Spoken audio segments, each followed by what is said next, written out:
My addiction didn't come from wanting to be high.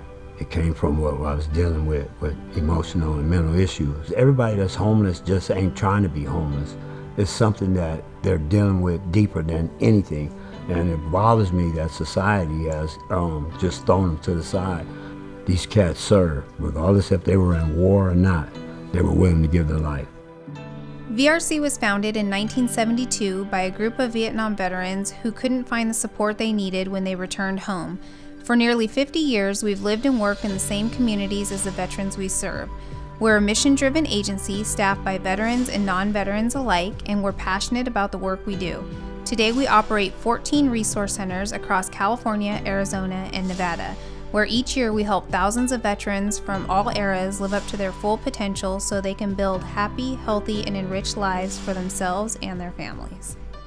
Well, I think the most important thing was the sobriety classes, because that enabled me to maintain my sobriety rather than sliding back into drugs and alcohol, so that I could do the things necessary to help VRC help me. Due to the mental health issues, I had problems expressing my emotions and feelings about things that prevented me from getting help sometimes. We'd rather have a hand up than a hand out. Most veterans that I know, it's kind of ingrained in us that you don't surrender, and in this case you have to surrender in order to get help, and I really didn't have a problem because I was desperate. There are a lot of vets that need help. There are a lot of vets that don't get the information in a timely manner. I think that families are really lacking in their knowledge and education about what's going on with their loved ones. The more research their family members can do, not necessarily to diagnose what's going on, but to get them the right locations to get to. Don't just throw them a phone number and say, you should call them.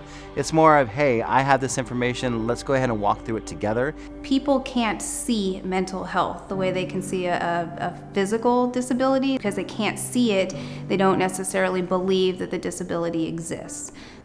Some of the things that I look for would be isolation for sure, mood swings. A lot of the females that come to us potentially have military sexual trauma issues that they're trying to work through.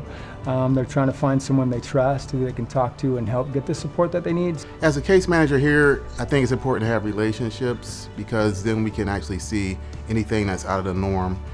We look for signs of anxiety and worry and guilt and shame and things like that. I don't think I realized how much help I needed until it was offered to me. The public should know is that there are a lot of resources out there for veterans. Everybody out there, if you're out there and you think you're alone, you're not alone. You guys do this job because you guys care. It's such an amazing feeling when you watch them leave the program successfully, and that was at the moment that I started to put all the pieces together of exactly what Veteran Resource Centers does for these veterans, and how each program works together, and and if they work the program correctly, they can literally come in with their head hung low and they can exit very proud and realize that they have worth and they have value, and that's an amazing feeling. I give my life for a vet. Don't leave no man behind.